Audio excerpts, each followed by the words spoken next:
She understands. Will do.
All right, the time is now 6 p.m. I call this meeting of the Godley Independent School District Board of Trustees to order. Let the record show that the quorum of board members is present, that this meeting has been duly called, and that notice of this meeting has been posted in accordance with the Texas Open Meeting Act, Texas Building Code, Chapter 5. At this time, we will move into public participation.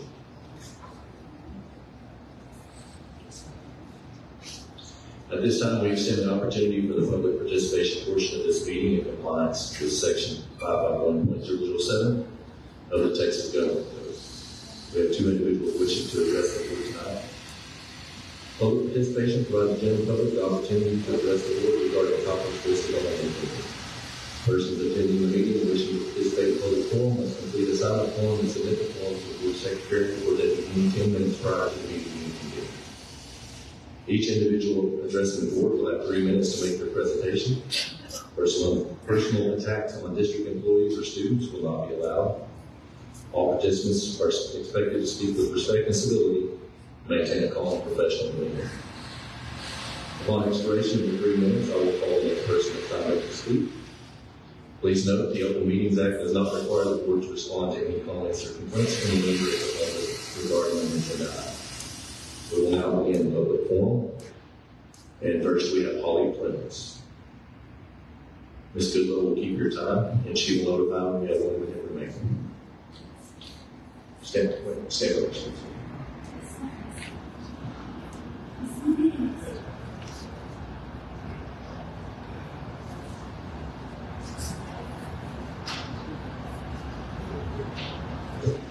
Hello.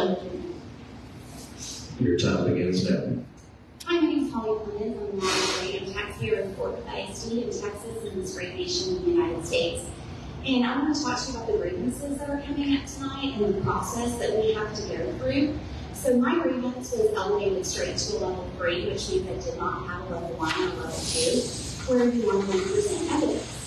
And I reached out to the administration no less than 6 times to ask which email address, because in each grievance, they have specific email addresses for which department it's supposed to go to. I was told that I would be given an email address. I never was. I was finally given one today at 2 p.m. And I think that my grievance, because all of you, and it was said to me in an email that all of you have a job except for one, and you have to go over what our evidence is. You're supposed to get the weekend to do that. You did not get that because you did not get my evidence, because I didn't get to start submitting it until 2 o'clock today. And I have a farm different copies of some of my evidence right now, and this is what we have to go through. with the administration of not working with the taxpayers. You guys don't have to like me. It's totally fine if you don't like me, but I'm still a taxpayer, and I'm a state and federal taxpayer in Godley, ISD, so I pay the lion's share of what happens in this district, and I should be respected. I've been giving the respect back, asking where you want me to send it, and I'm not giving that information. And I think that this is just really egregious behavior to the board. And at your time, how are you supposed to make a decision on my grievance when you just now got the information? And that's only a portion of it. There's videos, and I'm only going to get 10 minutes to talk to you. My videos are longer than 10 minutes. An open records request of 3 videos is now expired because it was sent to me in some kind of drive where it expires, and I don't even have that anymore because of that. This is what we're dealing with. So whenever we talk about transparency and working with the taxpayers, this is what we're getting. And it's not transparency, and it's not working with the taxpayers. It's trying to silence us and not work with us. We also had issues with meetings being scheduled on Wednesday. That's for church. I had to call elected officials to get that changed. And then I begged for 2 months not to have this meeting in May because I work. I had to take off from my job, and I had to get somebody else to fill in for me to come here tonight to do this. It was that important for me, and this was a big deal that I had to leave at my job. I had an event, and I cannot be there. And your district was not willing to work with me and just move this into June. They kept dragging it on, dragging it on. You're outside of the legal process of the 90 days. That's been the whole time before anything was ever scheduled. And they would not move it into June so that I didn't have to take off work and miss money. And I just think that you guys need to know what's going on. You didn't get to hear my first grievance because of things that go on in this district. And the stuff that I have in this binder, you guys are breaking the law. You're breaking the Constitution, and it should be respected. Thank you. Thank you. Next we have Greg Cooper.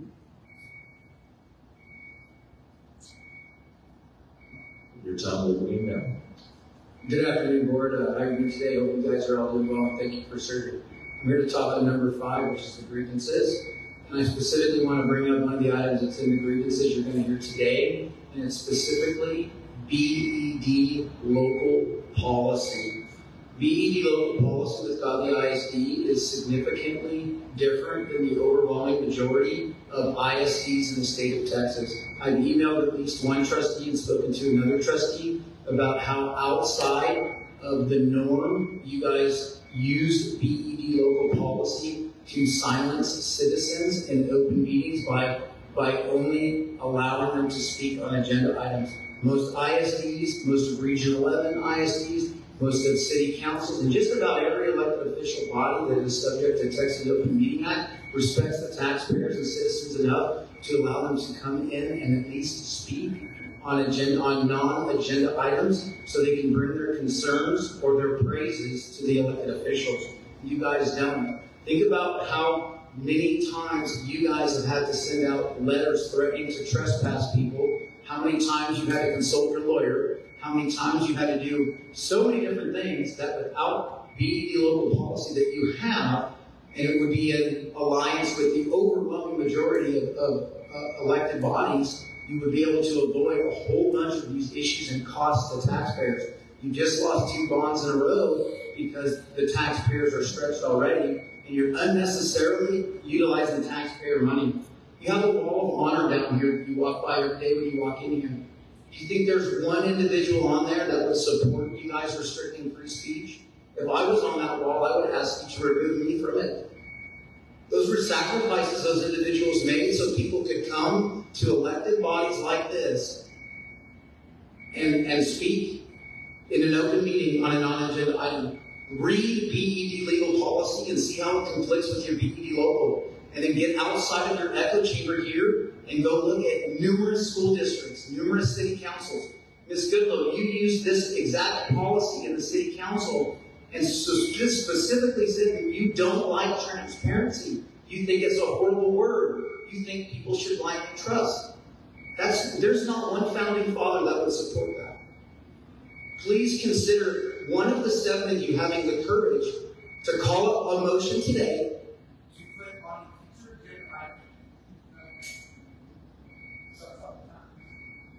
Call for time, please, Ms. Goodwin.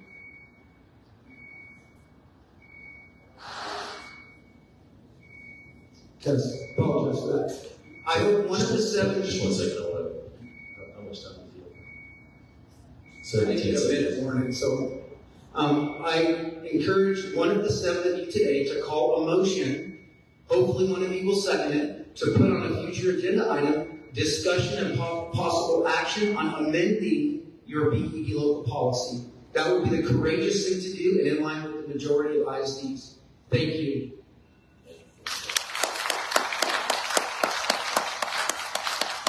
I would like to make a motion to add to next month's agenda for discussion and possible action to amend the BED local policy. A motion on the floor, is there a second? Motion fails for lack of second. The board will now move into closed session. The time is 6:09 p.m.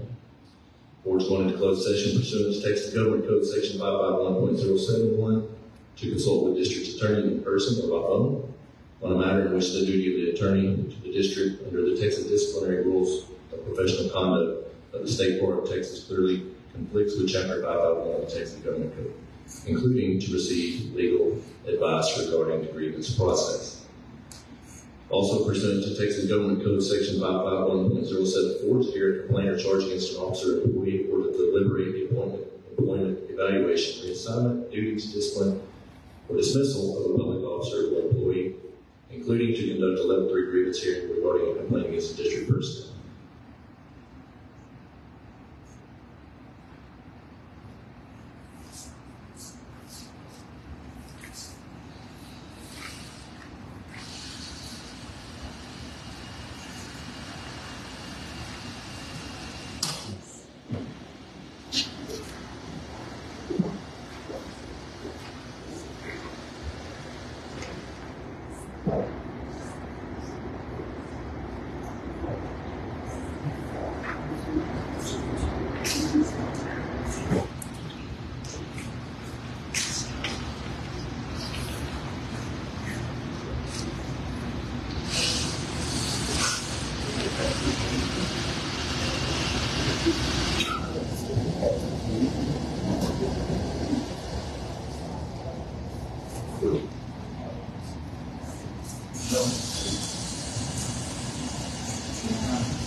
I'm doing fine. How are you? I'm going to do Thompson.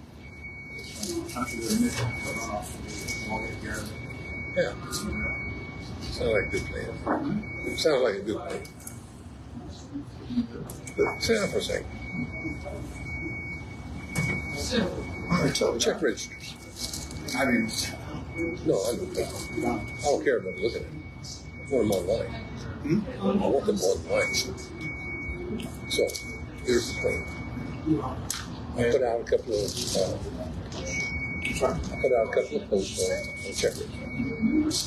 Now, almost each one of the board members is a letter, written letter. Kind of strong, but nice. Requesting their reply on how they feel, what they think about doing that. I know, I understand. What I'm going to do is I'm going to put it on there. Facebook, I'm going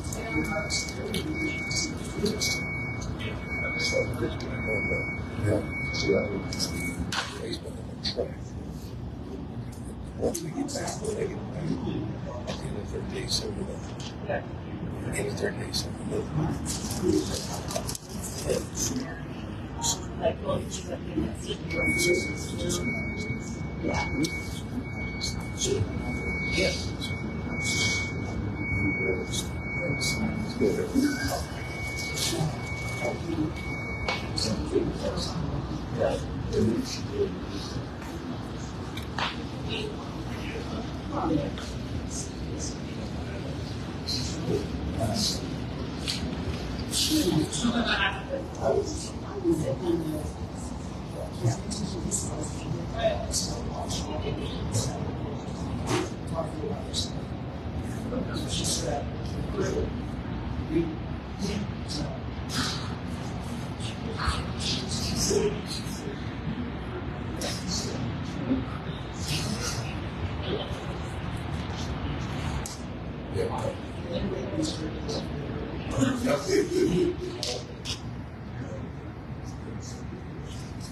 Time is now 6:22 p.m. The board will move back into open session.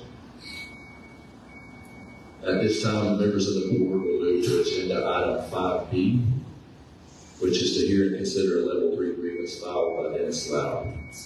The board will conduct this hearing in open session. This board has retained Stu Madison to advise the board during the hearing. Mr. Madison is not a fact finder, but will assist me in conducting the hearing and may advise the board on procedural aspects. We'll turn on the tape. person? Okay. We have returned to open session at 6:22 p.m. The board is now convened in open session for the purpose of hearing a level 3 grievance filed by Dennis Loud. My name is Matt McKittrick. I'm president of the Board of Trustees of Godley ISD. And for the record, today is May 13th, 2024. This proceeding will be tape recorded to ensure that an accurate record is kept.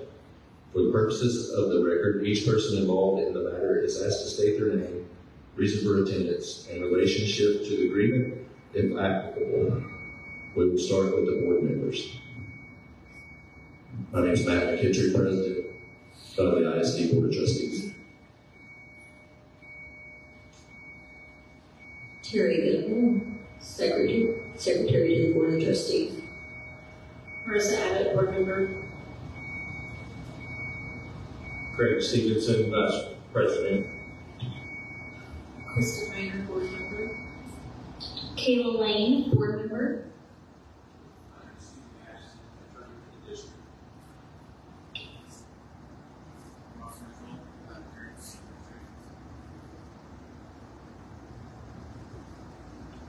Ross Mitchell, attorney for the administration.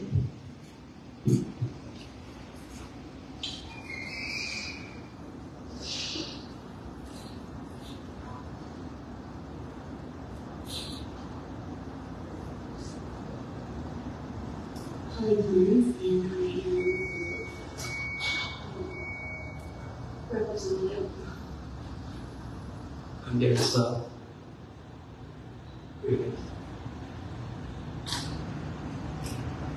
Thank you.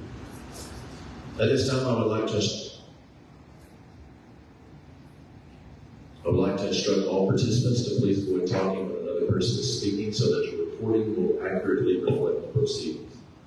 Further, please endeavor to make your oral statements as clear and complete as possible.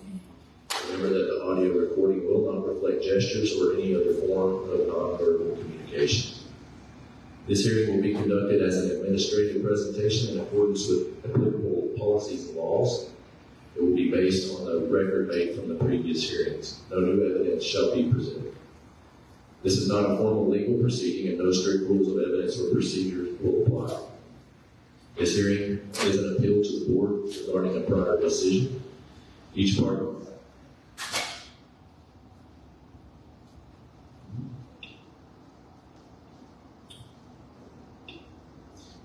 will have an opportunity to make its presentation to the board. The parties will not be permitted to cross-examine each other. There will be an opportunity for the members of the board to ask questions of either party. However, the members of the board are not subject to questioning by the administration, complainant, or counsel will be present. The board's decision must be supported by the record made from the previous hearing and no new evidence will be permitted. Because this is an appeal of a prior decision, the complainant will present their argument based on the record first. This presentation will be followed by the administration side. Both the complainant and the administration will be allocated 15 minutes to make their presentations, including one rebuttal. Does anyone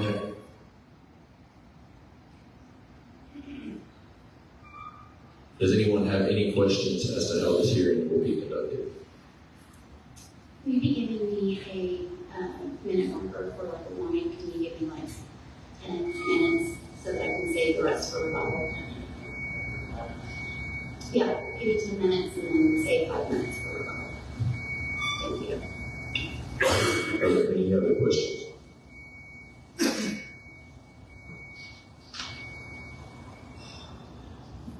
Now that we have reviewed the procedures for the hearing, it is time to determine the qualifications of the board members to hear and consider this matter. I'll ask each member of the board whether you can consider the information presented at this hearing and make a decision in a fair and impartial manner. If any member of the board feels that he or she cannot do so, the board member should so state at this time and not participate in the hearing. This is Lane. We will witness to the events that occurred at Mr. Loud.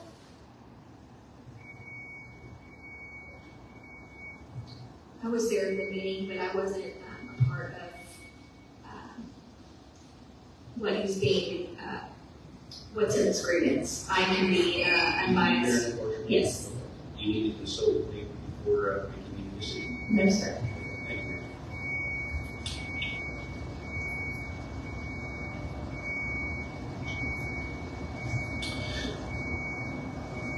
Let the record reflect that each member of the board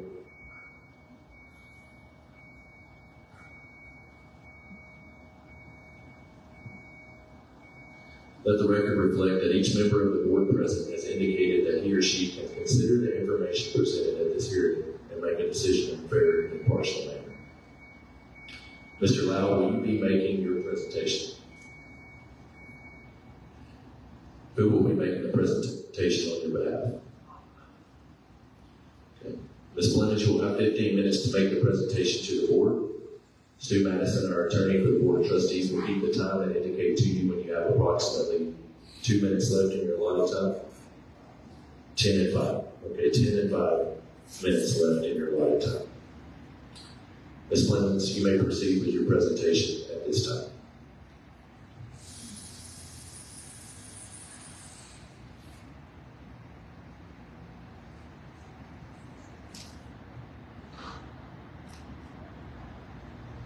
All right, hi, I'm Holly Clemens back again, and we're here today over an inappropriate behavior trespass warning letter that Mr. Lau received. He received this letter for simply reporting. He did not say one word. He just reported the events that were occurring. He was trying to go to the Long Range Facility Planning Committee meeting and was not aware that it was not open to the public, and the video has been submitted. All of you guys should have received that in your report packet to see that nobody was aggressive, nobody was rude, and whenever they were asked to step to the side, they were doing so. And Mr. Lau has never come here and given public comment. He has never spoken publicly. All he's ever done is report. And we have the right to do that in the state of Texas. And for him to receive this letter for simply reporting, what is it that the district... Should I just use this? Just use this? You don't hear me? No. You don't hear me?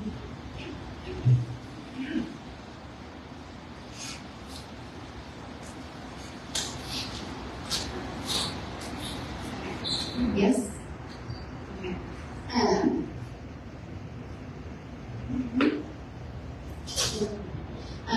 So for him to have received this, can you hear me now? Oh, this is so much better. Thanks. For him to receive this, it's just, what is the district not wanting to be broadcast? And you guys are a government-funded entity by taxpayers.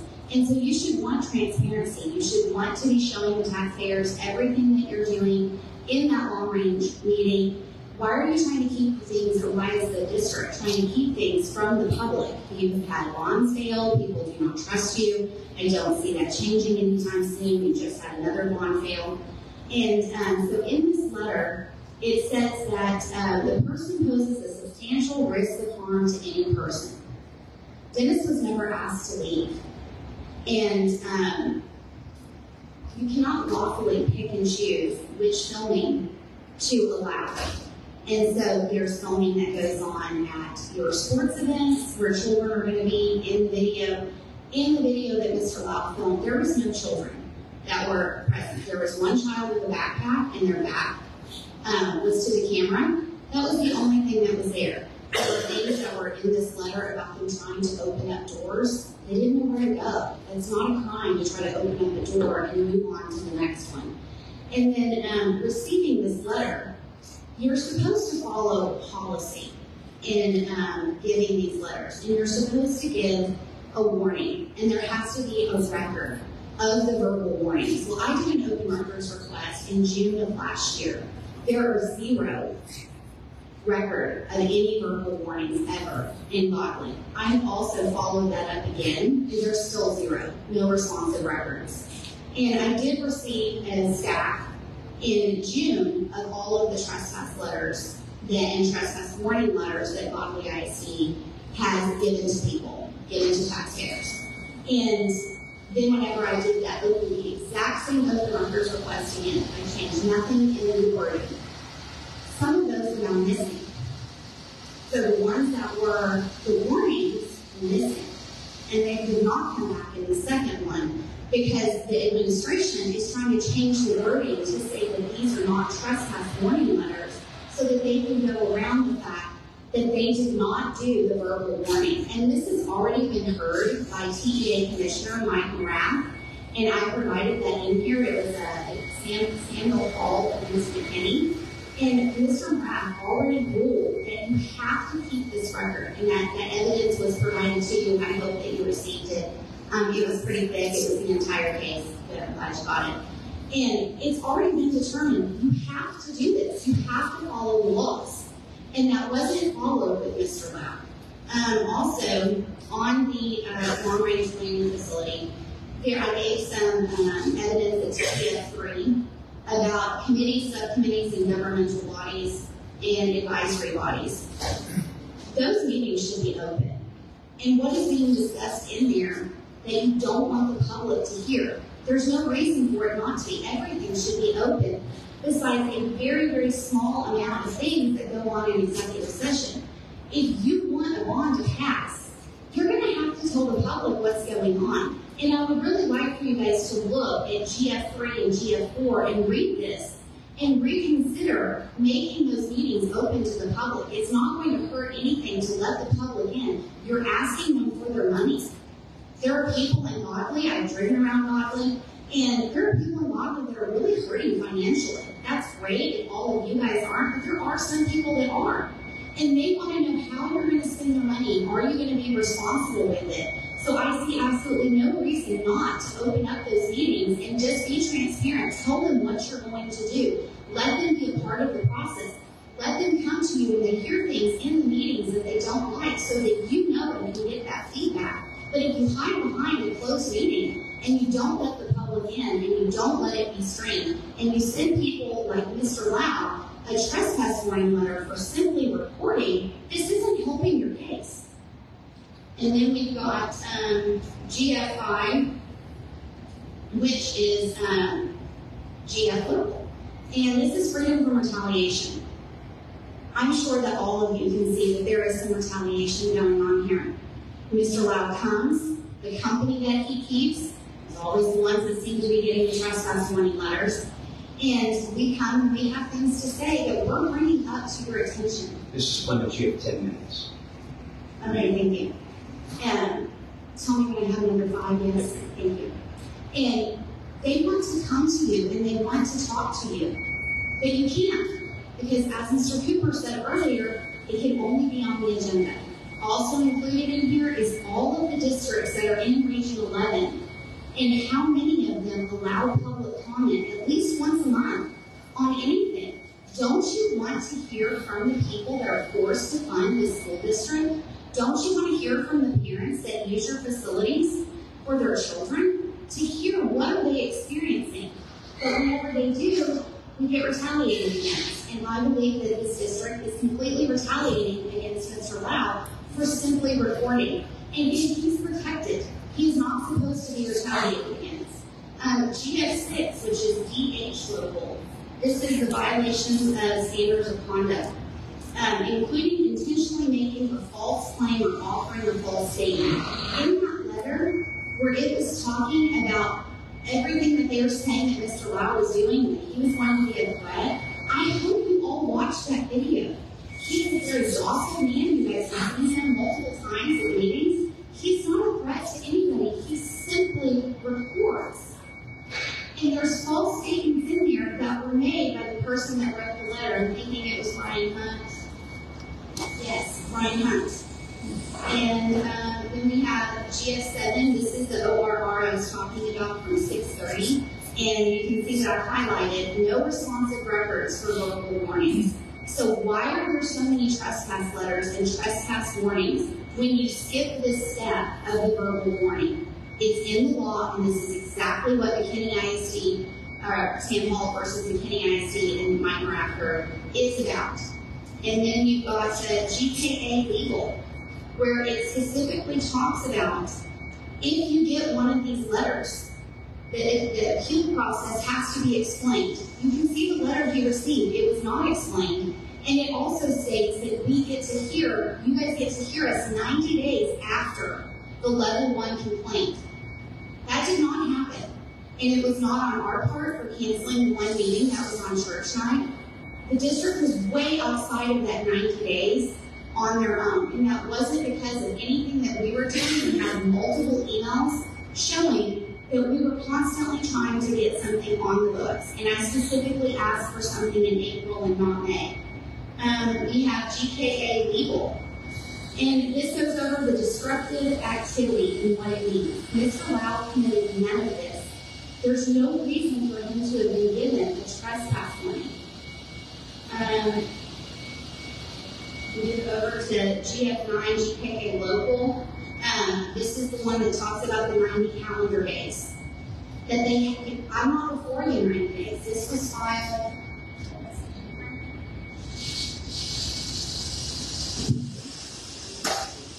December 11th of 23. And we're just now hearing it. You all know that's outside of 90 days. And then I've got also in here the education code that also talks about the rules for ejecting somebody, and it has if the person refuses to leave peaceably upon request. He didn't refuse to leave. He didn't refuse to leave. And then we have BE legal. This is one of your new policies. And it says the first, issue a verbal warning. And that verbal warning has to be done by someone within the district, an administrator, or a peace officer. Issue a written warning. Remove from the meeting. Assign attendee to an alternate remote location. Issue a trespass warning. Those were skipped and gone right on here to a threatening letter. Then GF12 is the commissioner's case that I talked about. And it says on page 7 of that, under Texas Education Code 37.105, a school resource officer may eject an individual from school property for up to 2 years if the person refuses to leave school property peaceably on request. This doesn't have to do with this one, but in here I have included other trespass letters, one for Mr. Cooper, wherever he is. That did not happen with him. And Mrs. Clemens, you have 5 minutes and 5 seconds for me. Thank you. And then GF13, it goes over disrupting a meeting or a procession. He did not do by physical action or verbal utterance. He didn't say a word. And then this is also a violation of the First Amendment, and I've included that. Please read that. Without the First Amendment, America is nothing. We are like all other countries. We are allowed to say whatever we want. When you open up these meetings, you say that there can't be personal attacks. Yes, there can. New York Times versus Sullivan. I have also included New York Times versus Sullivan. This is also the 14th Amendment, equal protection of the laws. You can't pick and choose who you throw out of meetings just because you don't like things that they have to say. And I will keep the rest of my time for rebuttal.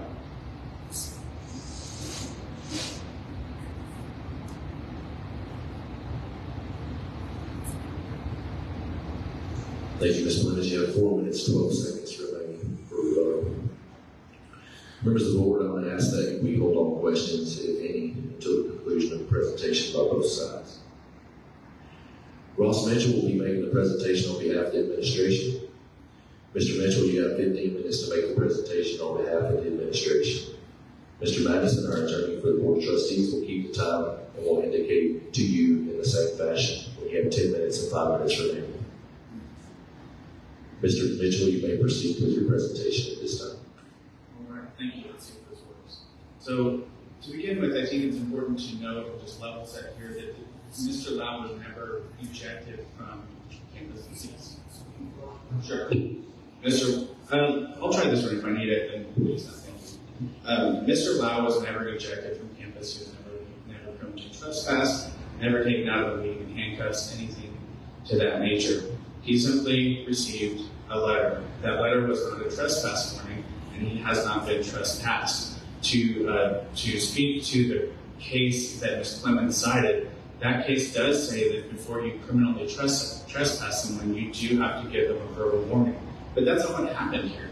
Mr. Lau received a letter saying his behavior was out of line with district standards of decorum and code of conduct. And those standards that are in BED local and elsewhere are supported by courts across the country, decisions of courts across the country, that there are reasonable time, manner, and content restrictions, and that maintaining order and decency in a public school board meeting is, in fact, a compelling government interest. One other thing that's important to note is the behavior that was engaged in on, I believe it was October 24th, at the long-range planning meeting was not an open meeting. It wasn't posted anywhere. It was not an open meeting. So, no citizen.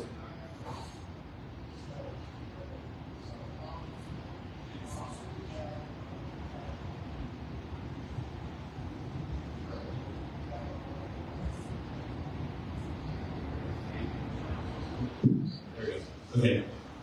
Citizens do not have an unabridged right to attend every meeting of every administrator or committee that the district convenes to do different business. Let's get back to the facts at hand here. There's been a lot of discussion about transparency and openness and all of that. And what the district was doing, engaging in this letter and sending the letter, was just saying, hey, this is outside of the standards of conduct that we accept here at Godley ISD as part of our decorum, as part of engaging with our school community, etc. There are reasonable, as I mentioned, restrictions that can be put on speech.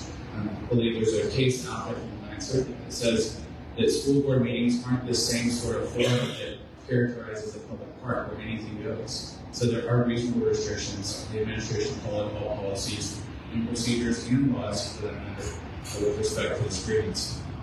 Mr. Lau received a letter in November of 2023 regarding the intrusion into the district meeting.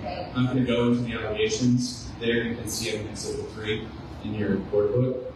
I mentioned also too that not every meeting or every gathering of district officials is an open meeting for purposes of Texas Government Code 551. Closed meetings are defined as those that are not open to the public, and the public does not have access to closed meetings. More importantly, I think, than anything, is Mr. Lau's rights were never abridged by anything that the district did. Again, he was not trespassed. He was not prohibited from videoing a lawfully gathered assembly such as what's happening right now. That just simply didn't happen. He received a letter that said, please don't engage in this behavior again, or we may have to take further steps, which could include a verbal warning, but it didn't get there. He wasn't trespassed, so it never had to get there. So all of the talk about not following district policies with respect to giving a verbal warning before a written one are irrelevant and applicable because he wasn't trespassed. As I mentioned, that he is free to participate in this meeting, to record this meeting if there's a recording device there. In the same way that any other member of the community is, has not been taken away or had his access to campus restricted. Just ask that such behavior in the future may be met with consequences. Let's turn now to the requested remedies and discuss what, if any of those may be granted. Because it's really important as we contemplate a grievance, not just to hear the concerns, although that's important too, because the concerns of the taxpayers obviously are important. But we also have to figure out what's the solution, what are we trying to accomplish here, what can we accomplish here. And so with respect to number one, the official apology in writing, ironically, it is the First Amendment itself that prohibits this body from compelling speech, which making somebody apologize would be. So the First Amendment does not allow you to compel anyone's speech here in the district to issue a formal apology. That's not to say someone can on their own volition, but you as the board cannot go to that. 10 minutes remaining, Mr. Chairman. Thank you. With respect to the letter being revoked and voided, again, it's not a criminal trespass warning. It was just a letter about decorum and behavior in district facilities. And so there's nothing really to revoke. It's a general notice, allows the district to document the behavior that's inappropriate, and let Mr. Lau know that engaging in such behavior in the future could result in some more severe consequences. With respect to number 3, revoking the board policy regarding board meeting regulations, which was addressing and facilitating a safe and transparent environment, as I mentioned, there is case law that allows those reasonable restrictions on speech for the purpose of conducting school business and hearing the taxpayers doing so. And there's another Supreme Court case out there that didn't get quoted earlier, but it says, and I quote, resort to personal abuse is not in any proper sense communication or information or opinion safeguarded by the Constitution, end quote. So as we think about free speech and certainly hearing our taxpayers, be they community members, be they state or federal taxpayers, it's important to remember that that right isn't unabridged, that there are reasonable restrictions, and that when individuals continue to cross those lines, then letters such as what they received from the administration are appropriate. And in fact, are transparent in that they put that person on notice that continuing to engage in such behavior may result in a course of action, as opposed to just trespassing someone, that same thing. So that's all I have. 8 minutes, 22 seconds.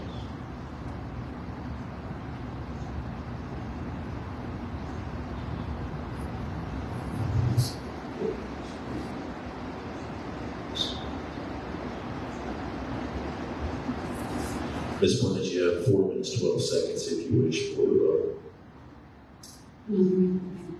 I never said that he was ejected. I said that he got a formal trespass warning letter, which he did, and it states, your behavior and blatant disregard for district protocol is unacceptable and inappropriate. As a result, the district is issuing you a formal warning. What behavior was inappropriate? Was it recording and being silent? Showing up for a meeting that he thought was open, standing there and waiting to hear from the district because an email had been sent asking if it was open? Again, he didn't know it was closed. He was threatened by this letter. This letter is used to threaten and intimidate and bully and gaslight. This is psychological warfare. The steps don't start at getting kicked out. They start at a verbal warning that is kept on record, and the district is not doing that. I would like for this letter to be removed from his file. The formal apology, it should be. He didn't do anything. Every single one of you trustees watched that video. He didn't do anything.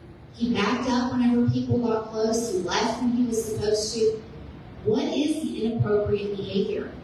If there's a question that you guys can ask the district, what was it? Showing up to a meeting that he saw advertised on Facebook and thought that it was open? Was it recording? Was it leaving when he was asked to leave? He didn't do anything except for hang out with people that speak out against the district. That's all he did. This is completely inappropriate of the district to send these letters. This is a waste of taxpayers' resources. This is taking money away from the kids. And it's important to me to stand up for the First Amendment and to stand up against tyranny. And that's why I'm having the district pay for this.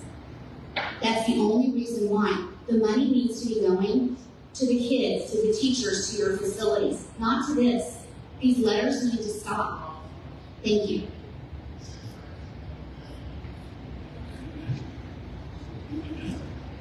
Mr. Mitchell, you have 8 minutes, 22 seconds left for your rebuttal, if you wish.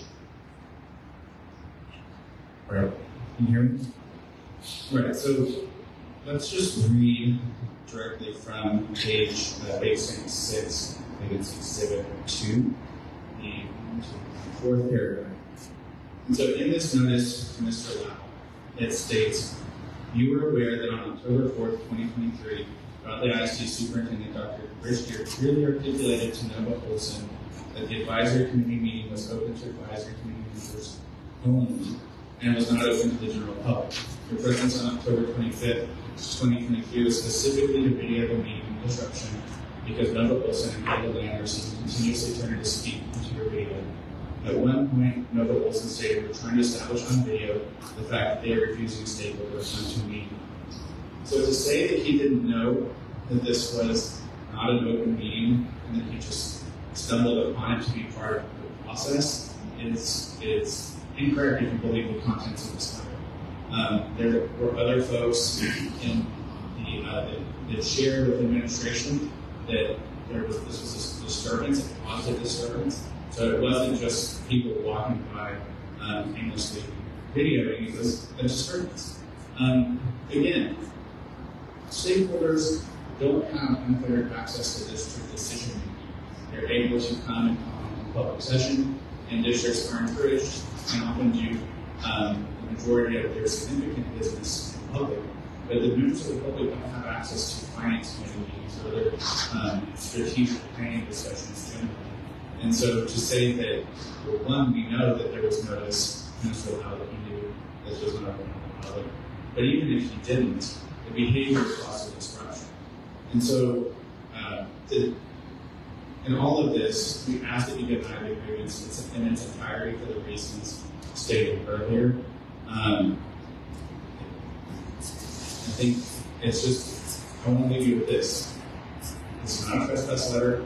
He was not trespassed. He wasn't given a verbal warning because he was a trespass. So the steps that Ms. Clemens argued should be happening sequentially did not happen because he was not criminally trespassed. And so the case that she provided is not instructive in this particular matter, only to say that if the district were to criminal trespass Mr. Lau, they would have to start with a verbal warning first before they can do so.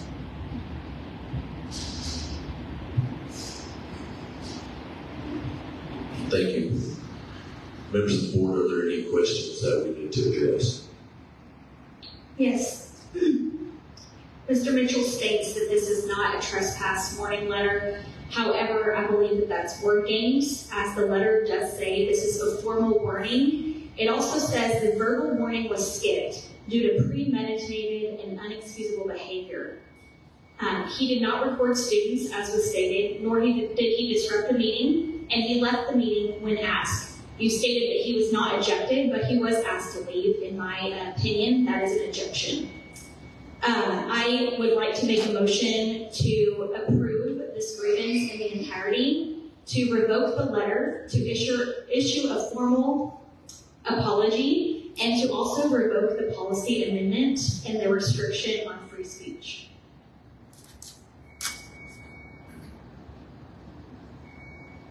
There's a motion on the floor. Do I hear a second? Motion fails for lack of second. Are there any other questions from members of the board?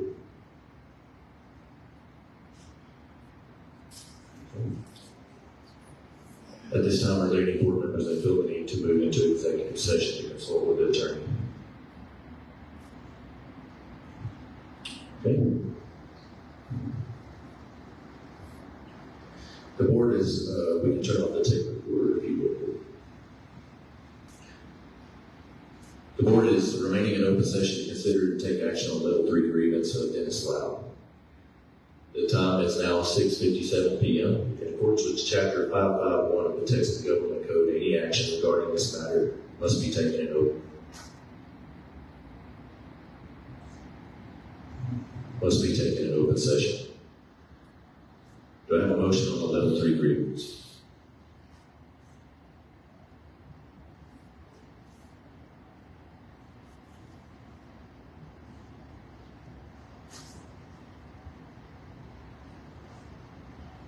Mr. President, I think a procedural question that I would request to discuss with the attorney. Okay, the time is now 6:57 p.m.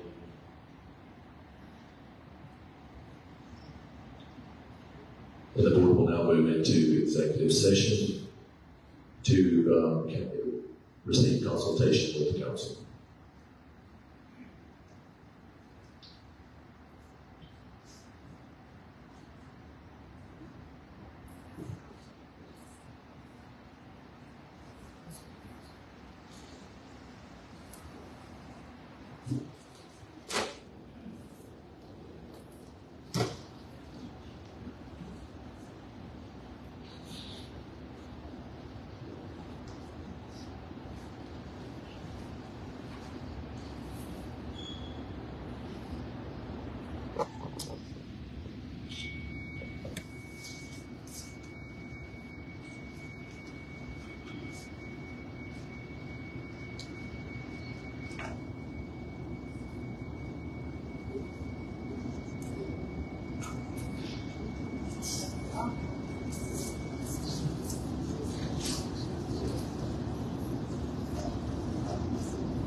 After executive session, the board is now reconvening in open session to consider and take action on level 3 grievance of Dennis Lau.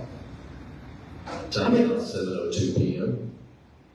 In accordance with Chapter 551 of the Texas Government Code, any action regarding this matter must be taken in open session. Do I have a motion on level 3 grievance? Make a motion to approve this grievance in its entirety.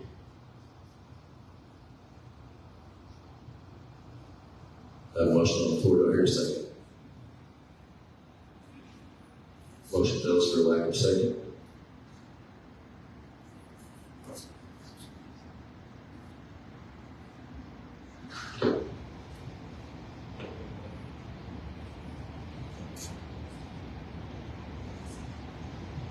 I'll make a motion to deny the level 3 grievance, or by denying the request. I have a motion by Craig. I'll second. I have a motion by Craig and a second by Terry. Is there any discussion? All those in favor? Opposed? Motion passes 5-1.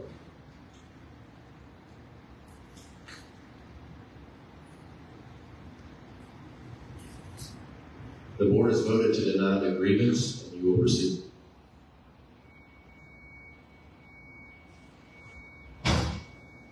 The board has voted to deny the grievance, and you will receive written confirmation of this decision. The board will now move to the next agenda item.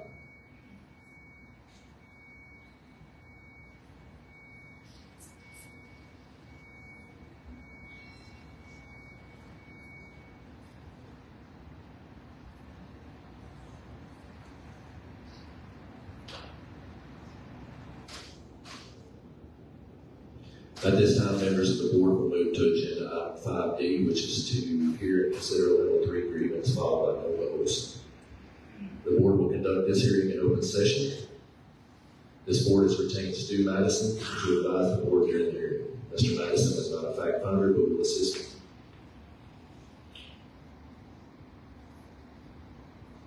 Mr. Madison is not a fact finder, but will assist me in conducting the hearing and may advise the board on procedural aspects. We will now turn on the tape recorder.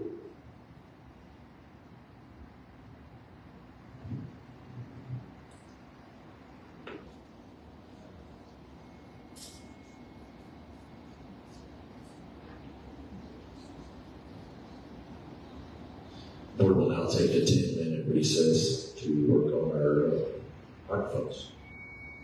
The time is 7:05 p.m.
All right, the board is returning to open session out of recess at 7:15 p.m.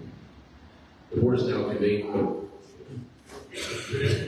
for the purpose of hearing a level 3 grievance filed by Nova Olson. My name is Matt McKittrick. I'm president of the Board of Trustees of Godley ISD.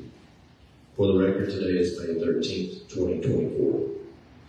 This proceeding will be tape recorded to ensure that an accurate record is kept. For purposes of the record, each person involved in the matter is asked to state their name, reason for attendance, and relationship to the grievant if applicable. We will start with board members. Again, my name is Matt McKittrick, president of the Board of Trustees, Godley ISD. Terry Goodlow, secretary to the Board of Trustees. Marissa Abbott, board member. Greg Stevenson, vice president of Board of Trustees. Krista Heiner, board member. Kayla Lane, board member. Stu Madison, attorney for the district. Ross Mitchell, attorney for the administration. Holly Clemens, representative. No Olson, Grievance, and this is Holly Clemens, my representative here this evening. At this time, I would like to instruct all participants to avoid talking when another person is speaking so that the recording will accurately reflect the proceedings. Further, please endeavor to make your oral statements as clear and complete as possible. Remember that the audio recording will not reflect gestures or any other form of nonverbal communications. This hearing will be conducted as an administrative presentation in accordance with applicable policies and laws. It will be based on the record made from previous hearings. No new evidence shall be presented. This is not a formal legal proceeding and no strict rules of evidence or procedure will apply. This hearing is an appeal to the board regarding a previous decision. Each party will have an opportunity to make its presentation to the board. The parties will not be permitted to cross-examine each other. There will be an opportunity for members of the board to ask questions of either party. However, the members of the board are not subject to questioning by the administration, complaint, or counsel, if present. The board's decision must be supported by the record made from the previous hearing, and no new evidence will be permitted. Because this is an appeal of a prior decision, the complainant will present their argument based on the record first. This presentation will be followed by the administration side. Both the complainant and administration will be allocated 15 minutes to make their presentations, including one rebuttal. Does anyone have any questions as to how this hearing will be conducted?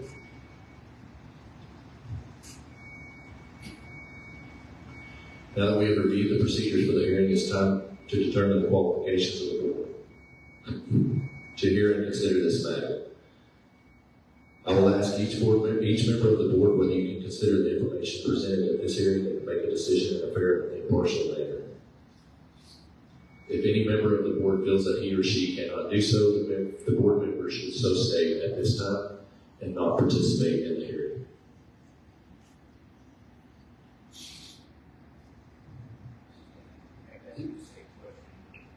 Each hearing, and were you a witness for this event with Mrs. Olson?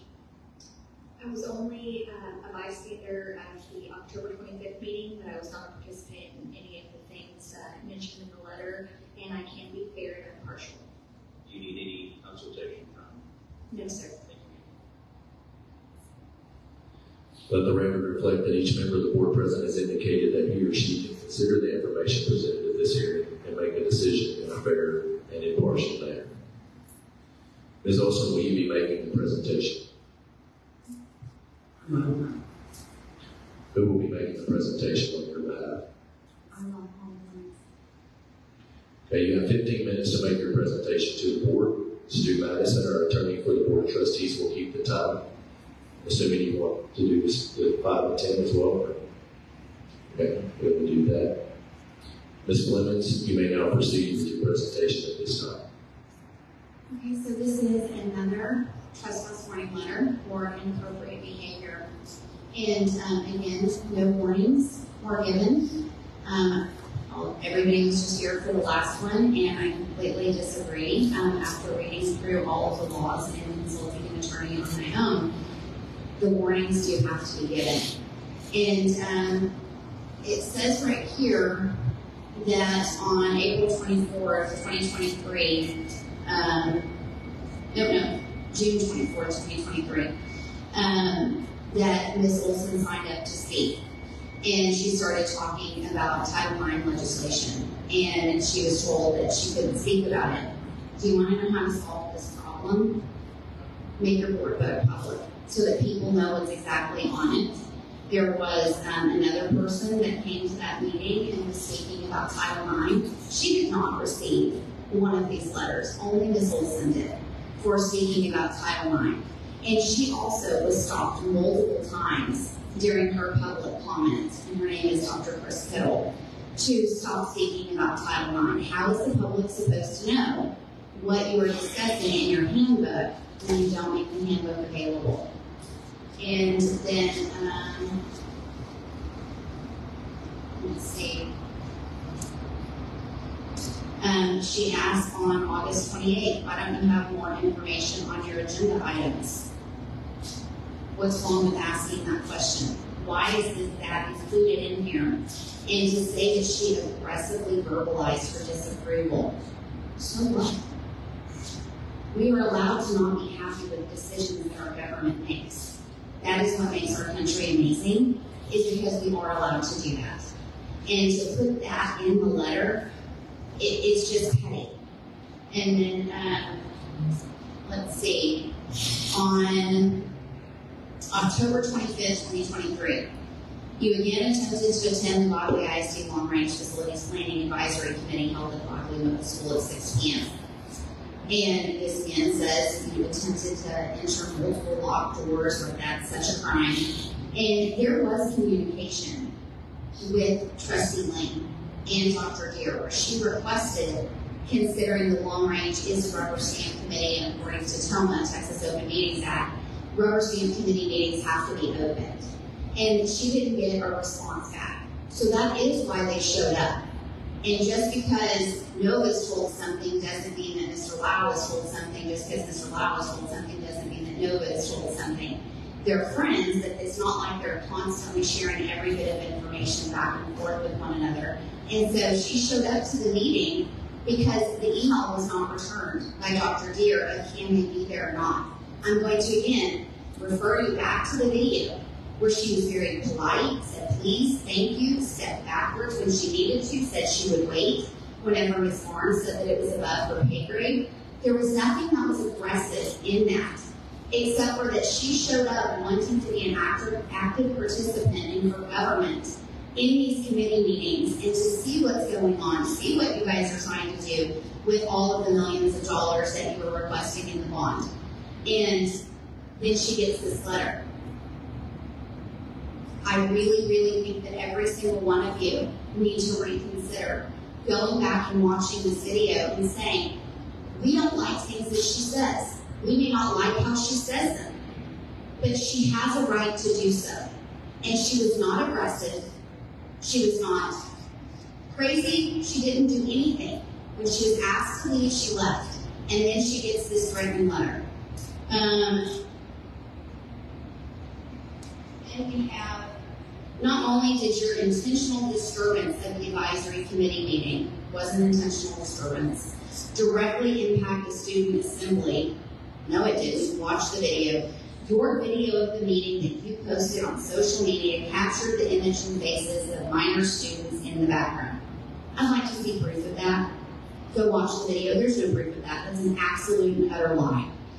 And it says here that the administration has patiently tried to educate and gently direct you. However, you continue to display a pattern of aggressive behavior and blatant disregard for district policy and protocol.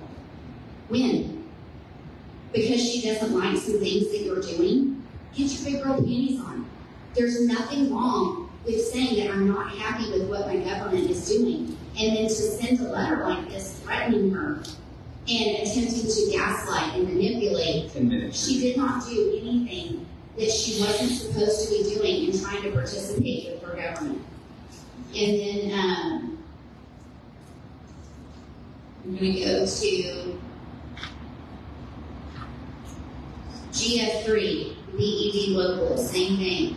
If after at least one warning from the presiding officer, any individual continues to disrupt the meeting by his or her words or actions, the presiding officer may request assistance from law enforcement officials to have the individual removed from the meeting.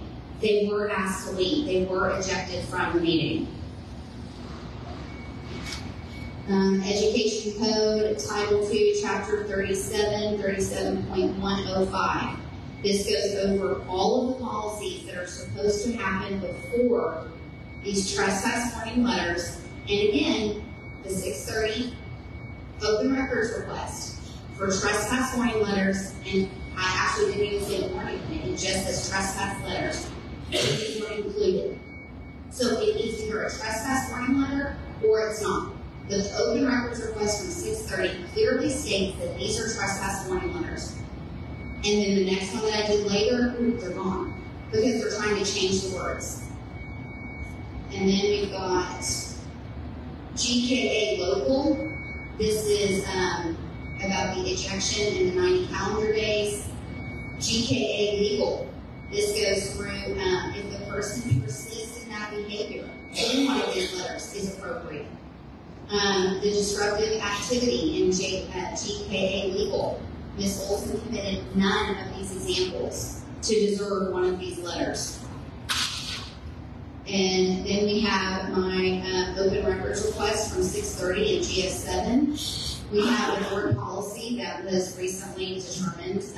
This is GF8. And if an attendee exhibits disruptive behavior, GISD may exercise the following strategies in order of disruption unless the behavior is egregious in nature and requires immediate removal. It doesn't matter what was just said in the past grievance. It says right here, number 1 is issue a verbal warning. It was not done.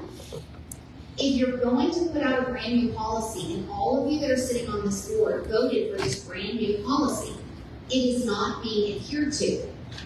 GF9, this is from Toma, showing that the long range is a rubber stamp committee. DH local, this is GF11, I'm assuming, and this is about intentionally making a false claim, offering a false statement. There's no children in that video. That was false. And then New York Times versus Sullivan. So this is really, this happened in 1964, and this is a very important SCOTUS ruling. And the central meaning of the First Amendment is vigorous criticism of the government and public officials. In your opening statement, Mr. McKittrick, you talk about how there's not going to be any personal attacks. You're violating SCOTUS by saying that. Your public participation form also violates New York Times versus Sullivan. This has been settled since 1964, since before I was born, and you are violating it. You guys are all government officials, and there can be attacks on you, verbal attacks, for things that people do not like. And it says in here, debate, this is from Justice William J. Brennan Jr., debate on public issues should be unimpeded, robust, and wide open, and that it may well include vehement, caustic, and sometimes unpleasantly sharp attacks on government and public officials. Your opening statement and your public participation form, they are a violation of New York Times versus Sullivan, and they need to be changed. Then we have the July 24th meeting where it says stakeholder communication. She's communicating, she's a stakeholder. If you want people to actually participate in your government and come and talk to you, then you're going to expand the board book. Or you don't want people to come and talk to you, and you're going to keep it the exact same way that you have. Then you've got public participation. As I talked about earlier, Nova Olson addressed the board under stakeholder communication. Chris Kittle addressed the board regarding the student handbook and code of conduct. As I said earlier, these are the two people that spoke about Title IX because there wasn't an expansion on the agenda. How are they supposed to know what to talk about? And Dr. Chris Kittle did not receive one of these letters. I know her and I asked. 5 minutes for the Thank you. GF local freedom of retaliation. And then also, I have a TASB slide here for public comment. Houston ISD challenge leads to a big bill for attorney's fees. District court determined that the letter was not viewpoint neutral, and the prevailing party won $299,000. It's over a very similar case, and the district did not win. Districts can keep denying these grievances, and taxpayers will keep suing. I have sued a district, and I won. The district was wrong. Districts are batting thousands. Every single grievance is denied. You guys are just always right all the time. The taxpayers are wrong every single time. And then they go to court and they have to spend money and you have to waste taxpayers' money to defend you guys because you just won't stand up with a backbone and say no to the administration. You are the administration's boss. You are Dr. Deere's boss, and you are supposed to be standing up to him for the taxpayers that elected you to this position. And then also I've got the First Amendment in here and all of the ISDs that allow public comment. It's 71 ISDs allow free speech, and only 4 others besides Godley do not. And I think that every single one of you should be looking at this and considering making a change so that you can hear from the public. Quit being so scared of what the public is going to say. Also in here is the same TTA ruling from Mike Morath, from Samuel Hall, and I will keep the rest of my time for a vote.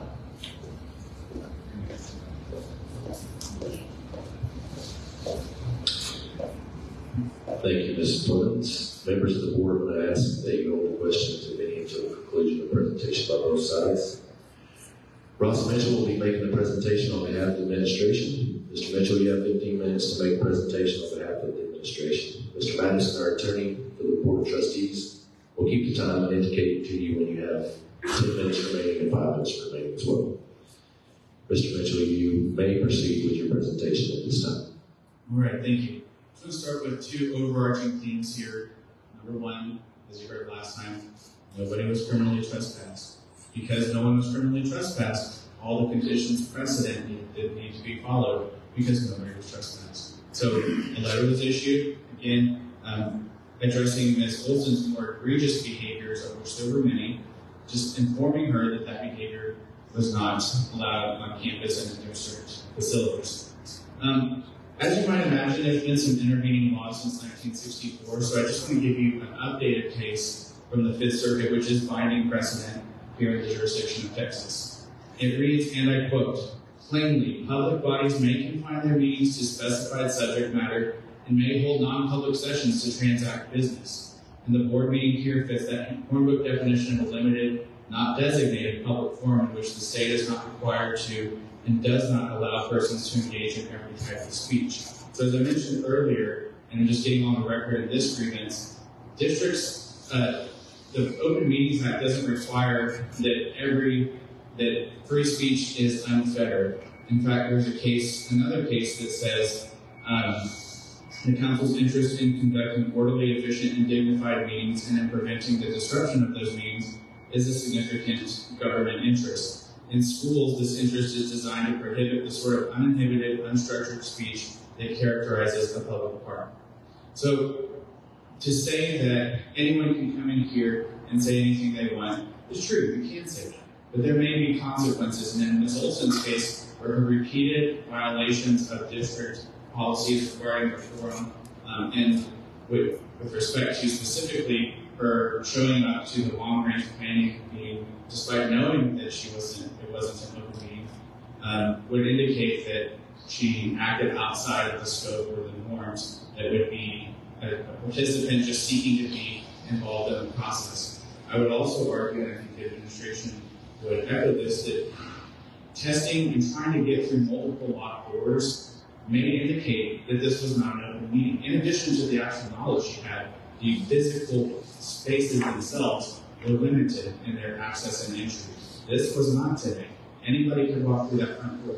So clearly the long-range planning meeting was not contemplated as a public meeting or as an open meeting under this act. And as I mentioned in the case from Fifth Circuit, there is the ability to transact business in non-public sessions and to plan and to forecast and to budget and all of those things. So let's turn to what Ms. Olson has been documented in June. It's important to hear those interactions to understand why they were appropriate, or usually, I suppose, to determine if they were appropriate. So, arriving and coming, signing up after the deadline for public participation. Then approaching Superintendent Ristier, arguing that he were not late, all of that. Clearly, she came after the time, and she expressed displeasure. That's fine. Citizens can express displeasure, but they have to do so within the confines of the decorum and the policies and practices of the district. Having content-neutral guidelines, which is probably what we may have gotten used to in trouble here, but having content-neutral or viewpoint-neutral guidelines that just say, hey, whether you love us or you hate us, you can't engage with us in this way, are reasonable. Enforced over and over and over, and pretty much, if not every jurisdiction in the country, most of them have sustained, the school districts particularly have the ability to limit that speech when it gets out of line and is disruptive. Want to just get back to this concept of an active participant, and that, wanting to be an active participant, wanting to be an active stakeholder, that's great. And I think the nation as a whole would probably benefit if more people were active in their communities. However, they don't get to, the participants, don't get to dictate the rules of engagement. The district gets to set those expectations, and unfortunately sometimes has to enforce them when they're out of line. That didn't happen here, though. Ms. Olson asked, was it taken out of us? Ms. Olson wasn't currently trespassed. She's never received a criminal trespass citation. Again, she didn't get a verbal warning about criminal trespass because she hasn't been trespassed. So, yes, she received a letter, no one's arguing that. That letter simply says this series of behavior is out of line with our expectations and our policies, and we ask that you don't continue to engage in that way, or we may have to take action. So let's go again. It's always good to remember what are we trying to accomplish here? Because 10 minutes, Mr. Mitchell. Thank you. Vocalizing concerns, being upset with the leadership, all of that is fine. But what are we trying to accomplish here? So looking at her grievance specifically, an official apology in writing, much like Mr. Lau's almost carbon copy, really. The First Amendment does not allow you as a board to compel speech. And we've talked a lot about the First Amendment and how the First Amendment makes America what it is and makes it great. Well, we're not going to ask you to violate that by compelling someone to give an apology. So we would ask that that be denied. Same thing with the revoked and voided. The letter was simply a notice that the behaviors were inappropriate and that continued engagement in such behaviors may have consequences. As such, there's really nothing to revoke, and so we'd ask that you deny that as well. And then lastly, regarding the facilitation of a safe and transparent environment, the district was trying to be transparent and letting her know these behaviors are problematic, and if they continue, there may be subsequent action. And so, he asked that you continue to deny that particular remedy and keep that policy as it is to facilitate that orderly environment that is supported by jurisdictions across the country. Thank you.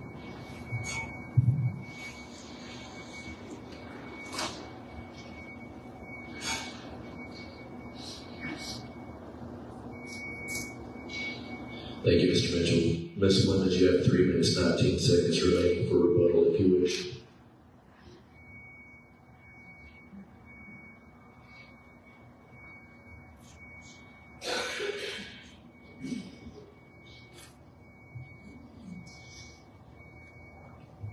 Okay, so on this letter, it mentions Penal Code 4205, prevent, disrupt.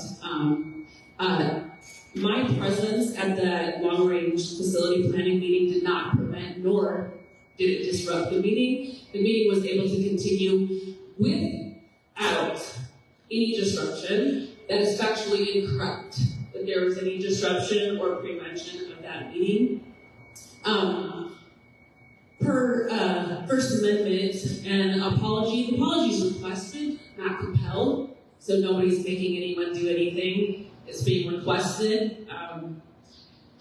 As for the July board meeting, when I spoke on Title IX, I think you guys were all there, and you remember that Ms. Heiner interjected and agreed with me that stakeholder communication could in fact be interpreted as something that I could use or interpret that I was a stakeholder that's communicating, and therefore I was allowed to continue my speech. So that part of the letter should be absolutely struck. I was not asked nor told that I should stop speaking. In fact, I was given permission to continue speaking. So, as for the multiple locked doors that evening at the Long Range facility, there's a community event, so obviously there would be other people that would probably be trying to figure out where they were supposed to go that evening as well. So as for signing up, the evening where I showed up at 5:50 p.m. at Pleasant View Elementary for a meeting, I looked at my watch. I looked at the time on the wall. They both agreed it was 5:50. There was no sign-up sheet available. I went to find someone to find the sheet. Dr. Deere said that I had to be there on time. I said I was on time. He said that we go by the clock on the wall. I said yes. I checked my watch by the clock on the wall. It was 5:50. At which time he responded to me that I had to be there at 5:49, which is, by the way, 11 minutes. Lastly, and most egregious in this letter, is Mr. Stevenson's characterizing me as refusing to shake his hand prior to a board meeting, and then aggressively questioning him. First of all, aggressively questioning him is ridiculous. I asked him why board budget meeting documents were not available to the public during the board meeting. That was a question. And you have continually mischaracterized me as aggressive in the school district, and that's deplorable. But more than that, Mr. Stevenson, I'd like to give you an opportunity to clear the record. I would love to assume that you were not compelling me to touch you in any way, shape, or form, that you would never gaslight a woman for refusing physical touch. So I would like, if that was a mischaracterization of what happened that night, I would love for you to be able, to clear the air so that I would understand, what really you were trying to get at in including that, or maybe you Your time has expired. Thank you. Mr. Mitchell, you have 8 minutes, 38 seconds remaining for rebuttal if you wish.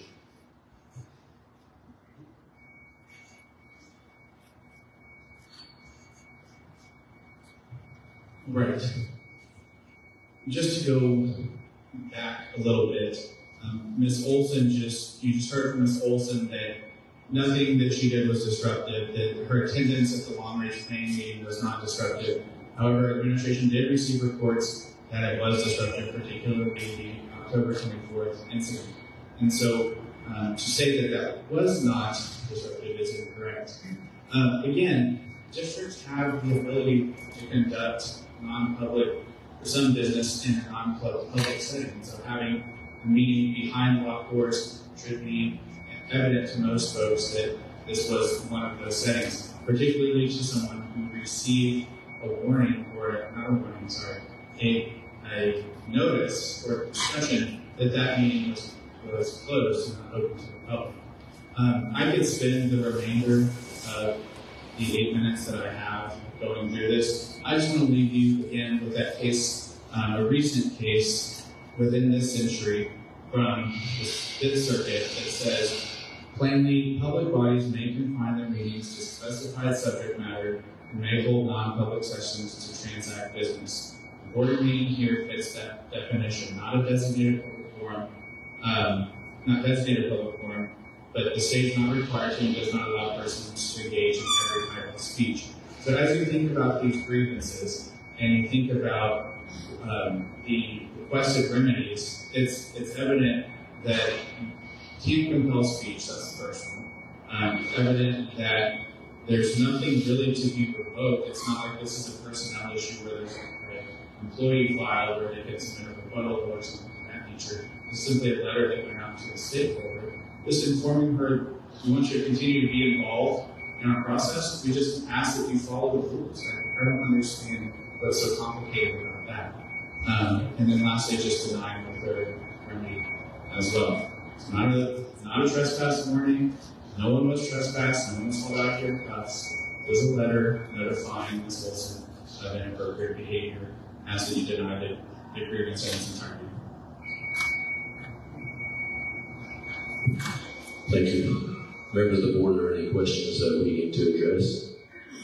I have a few comments. As far as saying that this is not a trespass warning letter, Ms. Clemens did say that in her June 30th open records request for trespass letters, Ms. Olson's letter did come back with that, so I would call this a trespass warning letter, and I would like us to stay away from word games.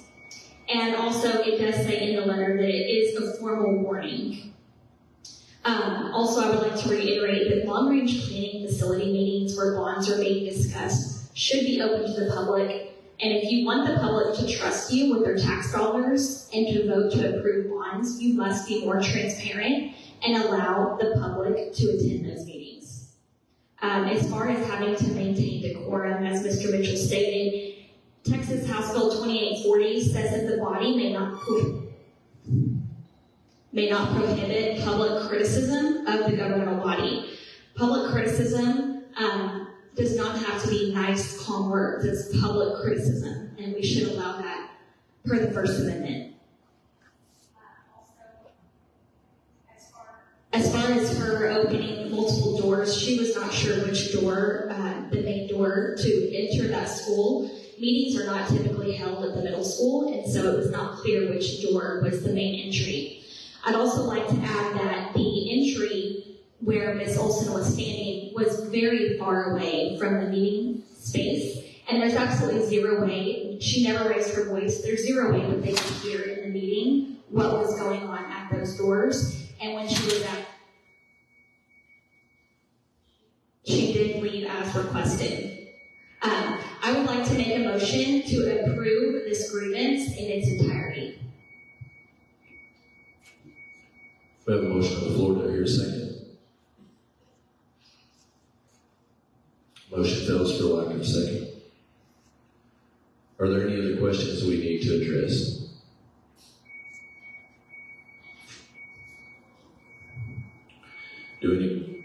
I'll make a motion to deny the grievance. I have a motion on the floor by Terry, a second by Marissa. Is there any discussion?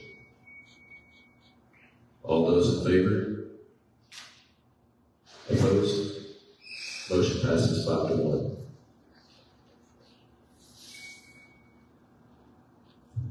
The board has voted to deny the grievance. You will receive written confirmation of this decision, Ms. Olson. Do The board will now move to the next agenda item.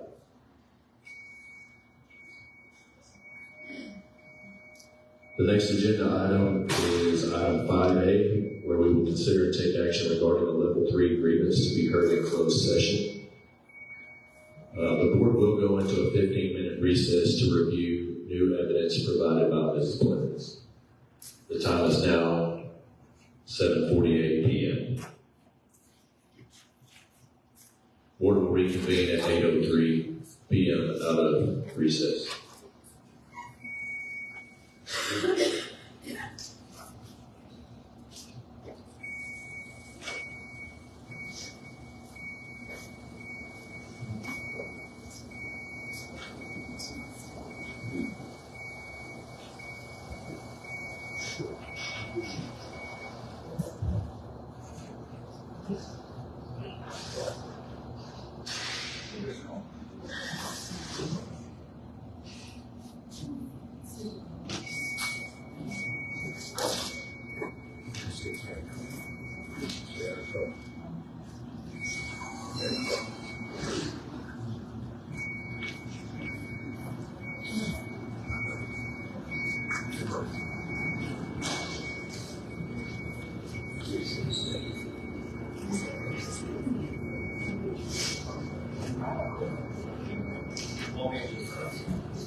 Okay, so congratulations. Thank you.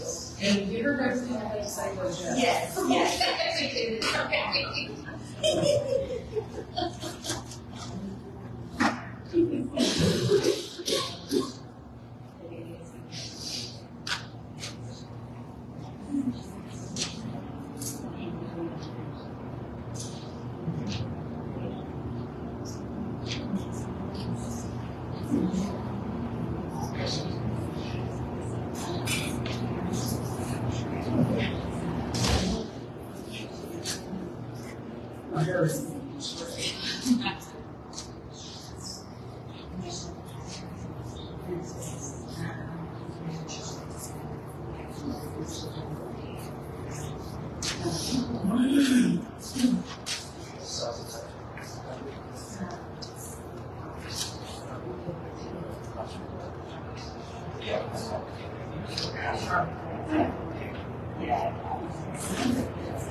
The time is 8:03 p.m. and the board will move back into open session out of recess. At this time, members of the board, we will move to agenda item 5A, which is to hear and consider a level 3 appeal filed by Ms. Holly Clemens.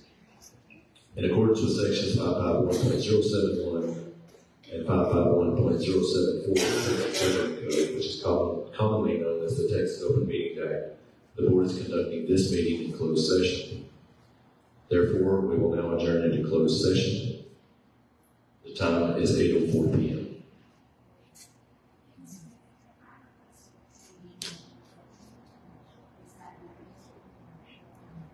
That is noted, isn't it?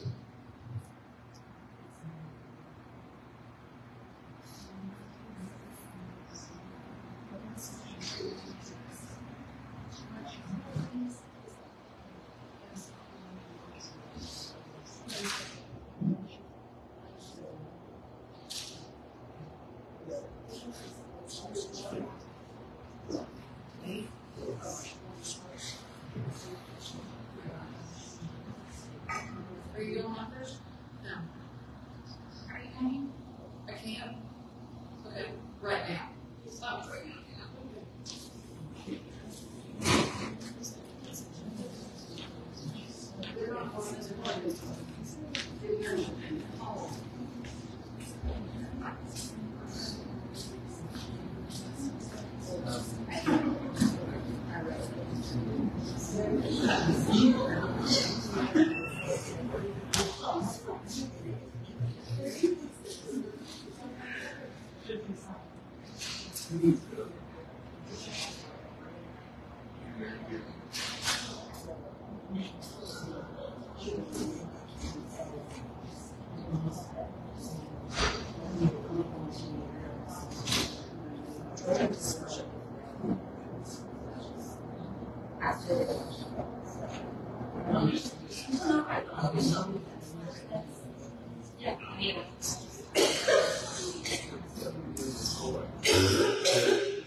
Time is 8:59 p.m.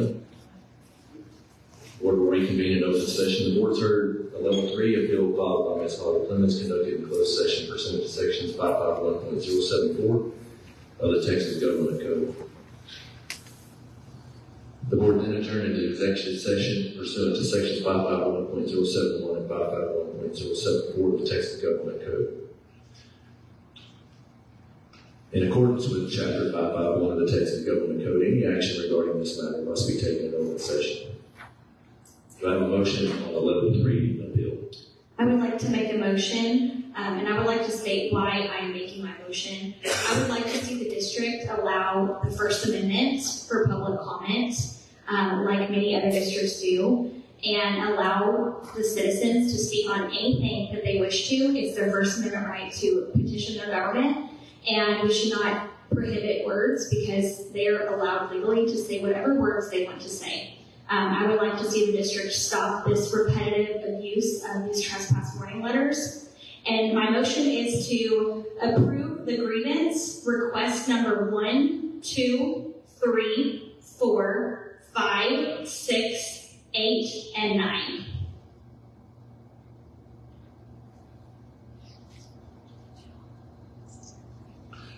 That motion by Kayla, did I hear a second? Motion fails for lack of second. I would like to make a motion to approve only number 4 and deny the rest.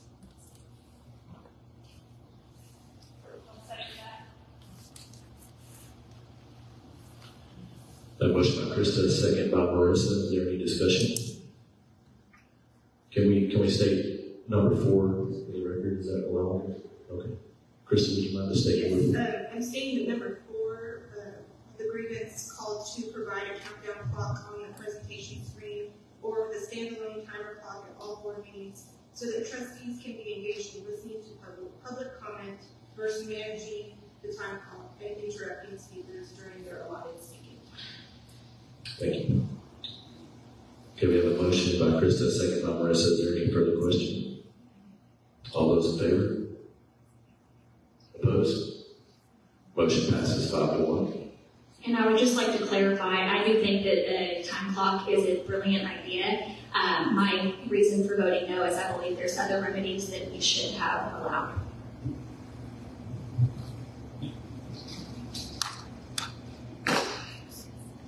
May I make a comment? Would this be the appropriate time to make a comment?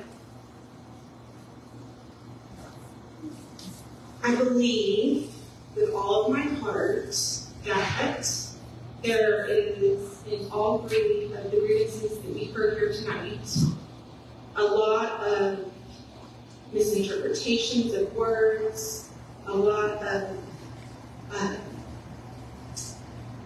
not using your words clear enough. Just on both sides, I feel like we could do better. Our children are watching us, and I think that we can respectfully disagree with one another and be kind and courteous and not have to come to grievances like this if we were all to talk about things when they first come up face to face, keep our emotions out of it. It doesn't have to be us against them or he against her or any of that.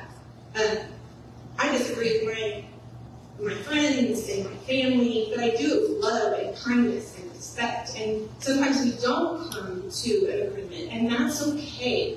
Asking questions makes us all better, but let's do it with a little bit more love and kindness and respect, because when it all boils down to it, we're all here for the kids. We're all here, and God has placed us all on this earth, and He has told us all to get along and love one another, and there is not a lot of love one another going on in a lot of these situations. So I just implore everyone here tonight to, next time you have an issue with anyone, inside or outside of this board or this district, to talk to that person face to face, respectfully sit down and have a conversation, and avoid taking it to the next level or throwing it out on social media or anything like that. And I really think a lot of the problems the world has is if we could all sit down and just talk face to face, we could come up with something that would make everybody happy and probably be better all the way around. So that's a comment. I'm sorry I'm doing that, but I felt there was something to say something to. I would just like to add that we are a governmental body, and as such, by law, we cannot prohibit public criticism. and we should not expect everyone to have a positive, supportive demeanor when they're speaking to their government body. And if we as board members are too sensitive and we can't handle criticism, then we probably should not have an elected position in the governmental body. I'm not saying that he's incorrected at me. I'm not taking anything personally. I'm not overly sensitive. I just think that criticism can be done respectfully and with kindness. And in most instances it can, but we also need to allow the First Amendment right for the citizens to say what they need to say. No argument on the First Amendment right. Thank you. I'd like to make a motion to adjourn. I'll second. We have a motion by Marissa, a second by Terry to adjourn. 9:05 p.m. The board will stand adjourned.